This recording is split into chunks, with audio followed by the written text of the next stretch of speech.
Counter-Strike match, information can mean the difference between success or failure. As a result, smoke grenades have become a cornerstone of team tactics. With Counter-Strike 2's new game engine, we've evolved smokes and made them dynamic. Smoke grenades now create volumetric 3D objects that live in the world. Now, not only do all players see the same smoke regardless of position, but the smoke can interact with the environment in interesting ways. It reacts to lighting, grows to fill spaces naturally. The shape of the smoke cloud can be pushed and carved by bullets and grenades. In Counter-Strike 2, smoke grenades provide even more tactical opportunities. They're just going to look and play better. Visceral and satisfying gunplay. Now, firing a weapon looks pretty simple. You click your mouse, your character shoots, your target takes damage. But there's a lot more happening behind the scenes. For the most part, the experience was seamless. But sometimes those milliseconds between click and tick could be the difference between landing or missing your shot. That's why with Counter-Strike 2, we're introducing sub-tick updates.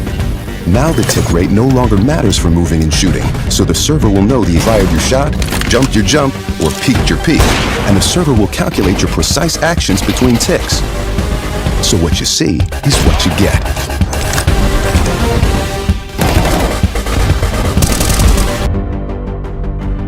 With over 20 years of history, maps are a fundamental pillar of Counter-Strike.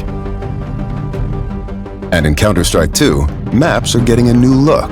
But don't worry, you can still bring along your countless hours honing strategies and exploiting every corner and crevice. We took 3 approaches to improving maps while retaining their rich legacy.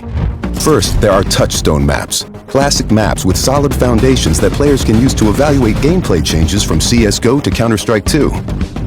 These have improvements to lighting and character read, but otherwise haven't been changed. Next, we have upgrades. These are maps that use new Source 2 lighting, including a physically based rendering system that produces realistic materials, lighting, and reflections. And finally, overhauls.